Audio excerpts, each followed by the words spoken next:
وَلَقَدْ يَسَّرْنَا الْقُرْآنَ لِلذِّكْرِ فَهَلْ مِن مُّدَّكِرٍ، اور ہم نے اس قرآن کو نصیحت کے لیے آسان ذریعہ بنا دیا ہے، پھر کیا ہے کوئی نصیحت حاصل کرنے والا؟ نحمدہ ونصلی علی رسولہ الکریم، اما بعد فاعوذ باللہ من الشیطان الرجیم، بسم اللہ الرحمن الرحیم، رب اشرح لی صدری ویسر لی امری واحلل عقدۃ من لسانی یفقہوا قولی، رب یسر ولا تعسر وتمم بالخیر، اللہم انا نسألک علما نافعا ورزقا طیبا وعملا متقبلا، اللہم فقہنا فی الدین، آمین۔ السلام علیکم ورحمۃ اللہ وبرکاتہ۔ کیسی ہیں آپ سب طالبات؟ دعا ہے اللہ سبحانہ و تعالی ہم سب کو صحت اور ایمان کی بہترین حالت پہ رکھے، آمین۔ تفسیر سورۃ تکاثر، پارہ نمبر 30، سورۃ نمبر 102۔ پچھلے سبق میں ہم نے پڑھا تھا سورۃ العصر، تجوید کے رولز، لفظ لفظ تجوید، آیات با آیات پریکٹس، لفظی ترجمہ با محاورہ ترجمہ اور تفسیر۔ تو آج کے سبق میں انشاءاللہ ہم پڑھیں گے سورۃ تکاثر کی لفظی ترجمہ، با محاورہ ترجمہ، تفسیر اور تجوید کے رولز۔ تو آئیں شروع کرتے ہیں۔ اعوذ باللہ من الشیطان الرجیم، بسم اللہ الرحمن الرحیم، الہاکم التکاثر۔ حمزہ کو تحقیق سے پڑھنا ہے، لام کو ہلانا نہیں ہے، لام ساکن ہے، اس بات کو آپ نے ہمیشہ یاد رکھنا ہے۔ حروف قلقلہ کے سوا کسی بھی ساکن حرف کو ہلانا نہیں ہے۔ ہا مد اصلی ہے۔ الف صغیرہ، جس کو آپ لوگ اردو زبان میں کھڑا زبر، کھڑی زیر اور الٹا پیش کہتے ہیں، عربک میں اسے الف صغیرہ کہا جاتا ہے۔ اس کو مد اصلی بھی کہتے ہیں اور ان کو ایک الف کی مقدار کے برابر لمبا کرتے ہیں۔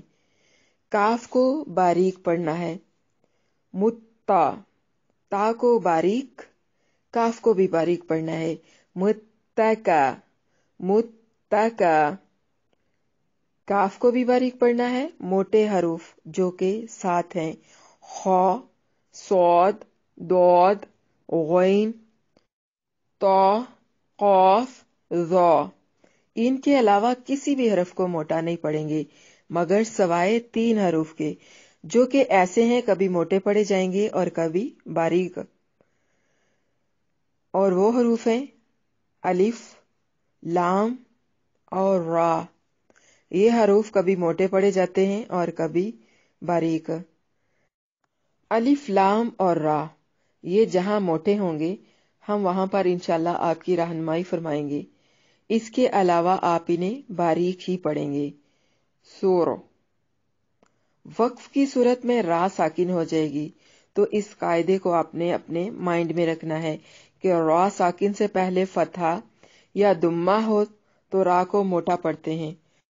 را وقف کی صورت میں بھی موٹی ہوگی اور ملانے کی صورت میں بھی، اور مزید یہ بھی کہ فتحہ، کسرہ اور دمہ والے حروف کو لمبا نہیں کرنا، انہیں کھینچنا بھی نہیں ہے۔ حتی زرتم المقابر، حتی، ہا کو واضح نکالنا ہے، تا کو باریک پڑھنا ہے، مد اصلی ہے۔ زر، را کو موٹا پڑھنا ہے، جیسے ابھی پہلے بتایا بھی ہے۔